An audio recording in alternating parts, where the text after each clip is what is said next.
Now we're incredibly late on this one because of procrastination and other things going on in our lives. And we didn't think it would get this bad yet.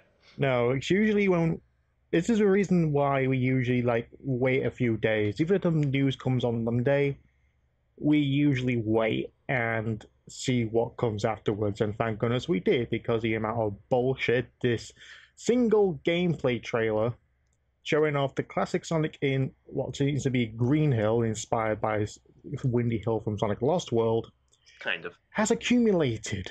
Yeah, which again, the weird thing is we thought this would set everybody down because we thought, okay, they're showing the actual full gameplay footage, what of looks like near finished game of the finished game anyway, as far as I'm aware. And I saw it and I go like, yeah, that looks all right. Yeah, I'm looking at the screenshots now, and we're going, and you're watching the gameplay trailer.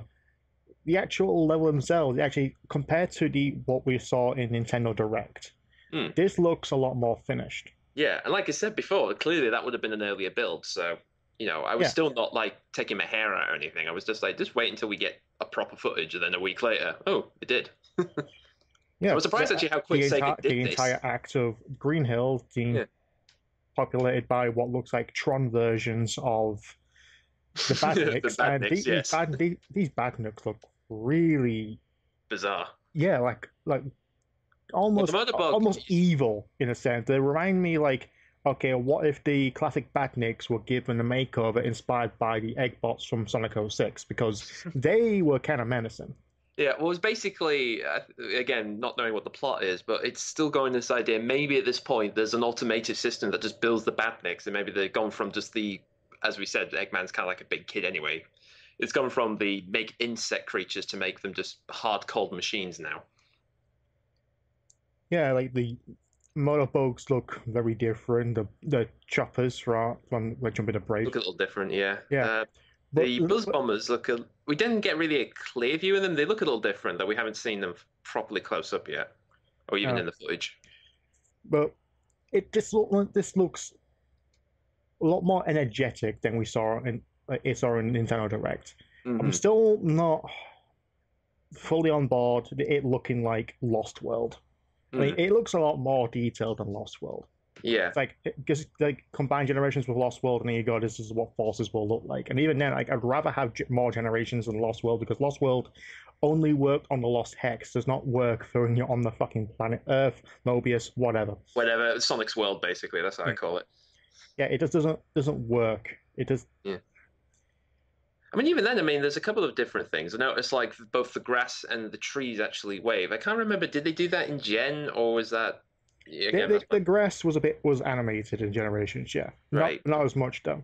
Right then. But again, you can see that here, and I'm guessing this is going to be running at 60 frames per second as well. So, that's a big plus. Yeah, especially when the Hedgehog Engine 2, which honestly, classic Sonic looks really fucking good. Hmm. Well, somebody actually pointed out, Game Explain did a quick little video on this. One thing they did point out is that if you notice, there's like these sort of wooden, in the background, there's like these sort of wooden crosses in places, and particularly they're there whenever there's a pit nearby. And it's interesting because it seems to be that's a replacement from the sort of the sign of Sonic falling, as we got in Gen and 4.2. Mm. So again, it's an interesting visual design to do that, again, to make it look like it's actually part of the world rather than just having a blatant "don't go here, dumbass." You know, like they did in the entire level of Wind Fortress Act 2. Yeah, but like I said, that's the problem. It's, as we said, these games have to work for anybody, and even people who don't know what they're doing.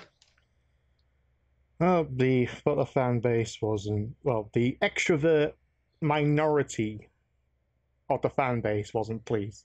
It's No. still Green Hill. It's still 2D. Why does it look like this? Why, aside from the desert, it's like, oh, you got a dash pad next to a loop. You have springs and hidden springs that launch you everywhere. It's like, Yeah, well, it's interesting because somebody, I think Hogfather again did a little article on Sonic Stadium, which he does say like, I don't like the look of this. I'm not saying that if you like this, good. I'm not condemning you. It's just I don't feel like this is the right way to do it. But it's interesting. He does point out the typical stuff like the game does automate stuff. You end up going through like the little holes in the walls, and of course, it's like when you get through them, they just automatically speed you up, regardless whatever speed you're going through.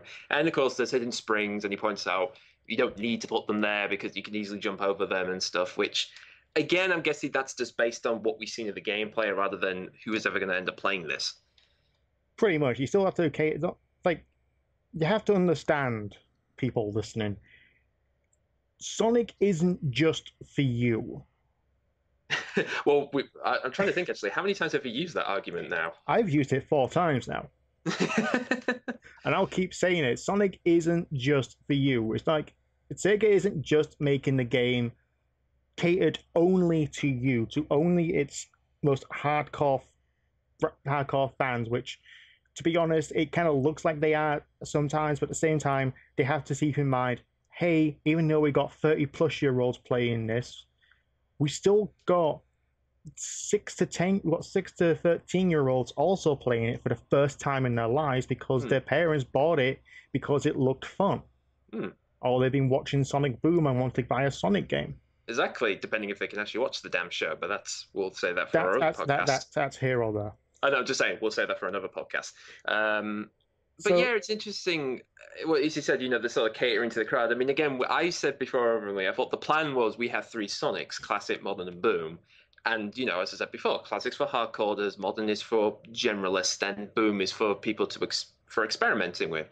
And like you said, and now it just seems we're sort of slumming back into just doing same old, same old. And I think as one of the big problems since we've seen these gameplay trailers is people saying not much has changed since Generations, which again, the hypocrisy of the whole thing is like, that's the game you liked. You liked that one.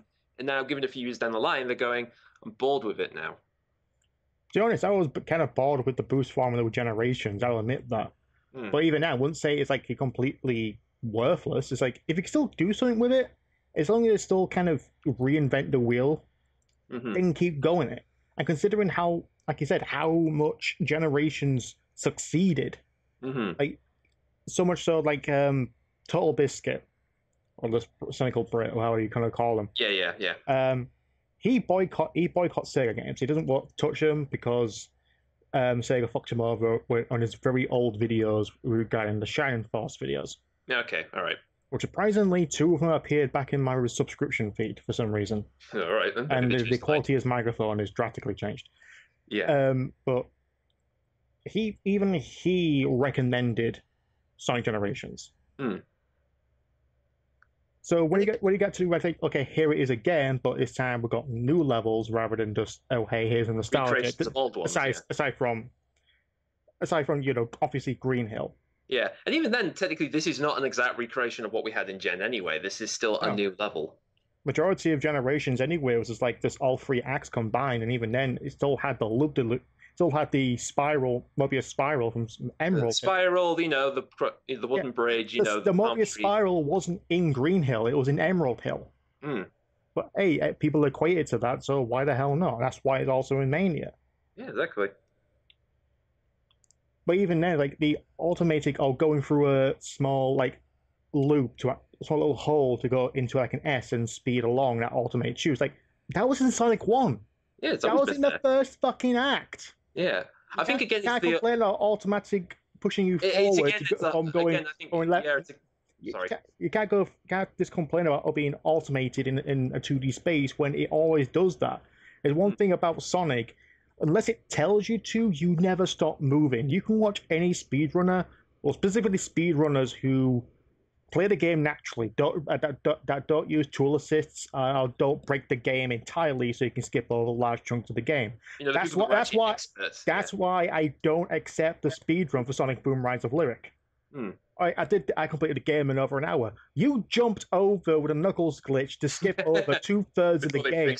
That is not a speedrun. No, that's just cheating through the game or exploiting the game's weakness. If you exploit the game, that's why it's like you got tool assists, you got game breaks, and you got natural runners. If you watch a natural speedrun from beginning to end, these people do not stop. They have calculated every single point.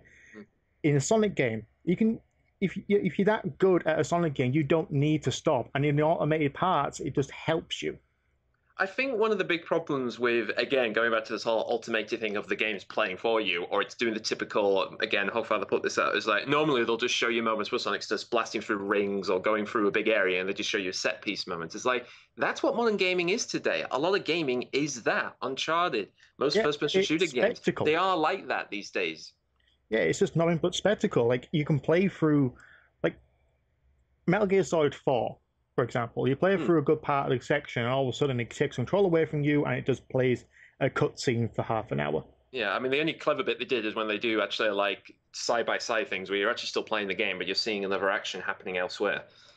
And the ending of Metal Gear Solid 3, which took me like 5 minutes to pull that fucking trick. Exactly, yeah. I mean, that fooled a lot of people. But again, this is the way how gaming is these days. A lot of them try to do this thing of making you still think you're playing the game and then taking control away from you, then putting it back, or like even in like Sonic Adventure 2 or Sonic Adventure, even though I know the game is with taking control away from me most of the time, I'm still holding forward on that control stick. Yeah, I've said this before. I can't remember when I said this, maybe in one of the podcasts, but I have said before that when I played Sonic the Hedgehog, I always had the sense of I was in control of the character. As long as I kept pressing forwards or back, left, right, whatever, I'm in control of the character. I never thought for 1 minute going over the loop to you know what, I'm just going to randomly take my finger off for no reason, just like that. Which again, that was one of the reasons why Sonic 4 got such a piss poor reception, because it was basically suddenly, oh wait, if I don't hold it down, I'll just stop dead in my tracks.